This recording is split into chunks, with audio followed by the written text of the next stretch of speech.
কুড়িগ্রামে বন্যা পরিস্থিতির আরও অবনতি হয়েছে। ব্রহ্মপুত্র নদের পানি বৃদ্ধি পাওয়ায় ১৬ লাখ মানুষ পানিবন্দী হয়ে পড়েছেন। শত শত ঘরবাড়ি পানিতে নিমজ্জিত রয়েছে। এতে বন্যা দুর্গতরা উঁচু স্থানে ও ফ্লাড স্টোরে অবস্থান নিয়েছেন। এদিকে বন্যা আক্রান্ত হয় প্রাথমিক বিদ্যালয় ও মাধ্যমিক বিদ্যালয় সহ মাদ্রাসার পাঠদান বন্ধ ঘোষণা করেছেন প্রশাসন।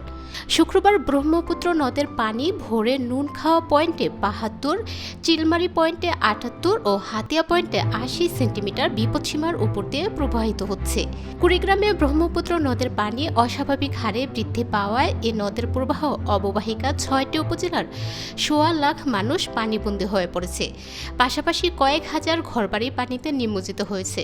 বন্যার কারণে ৩৮টি সরকারি প্রাথমিক বিদ্যালয়, ৬৮টি মাধ্যমিক বিদ্যালয় ও মাদ্রাসা পাঠদান বন্ধ ঘোষণা করেছে।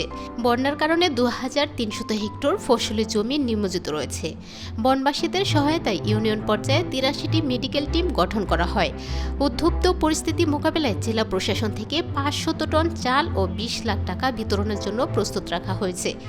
উজান থেকে নেমে আসা পাহাড়ি ঢল ও অতিবৃষ্টির কারণে কুড়িগ্রাম, ব্রহ্মপুত্র ও ধরলা নদীর পানি বিপদসীমার উপর দিয়ে প্রবাহিত হচ্ছিল।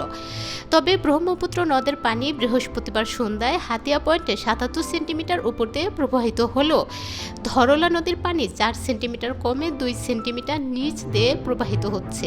এছাড়াও জেলার ব্রহ্মপুত্র নদের পানি বিপদসীমা চিলমারি নৌবন্দর পয়েন্টে ৭১ সেন্টিমিটার এবং নুনখাওয়া পয়েন্টে ৬৮ সেন্টিমিটার উপর দিয়ে প্রবাহিত হচ্ছে।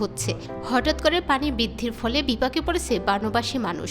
তারা ছুটছে আশ্রয়ের খোঁজে। বেশিরভাগ বানবাসী মানুষ নৌকার মধ্যে রাত্রি যাপন করছে।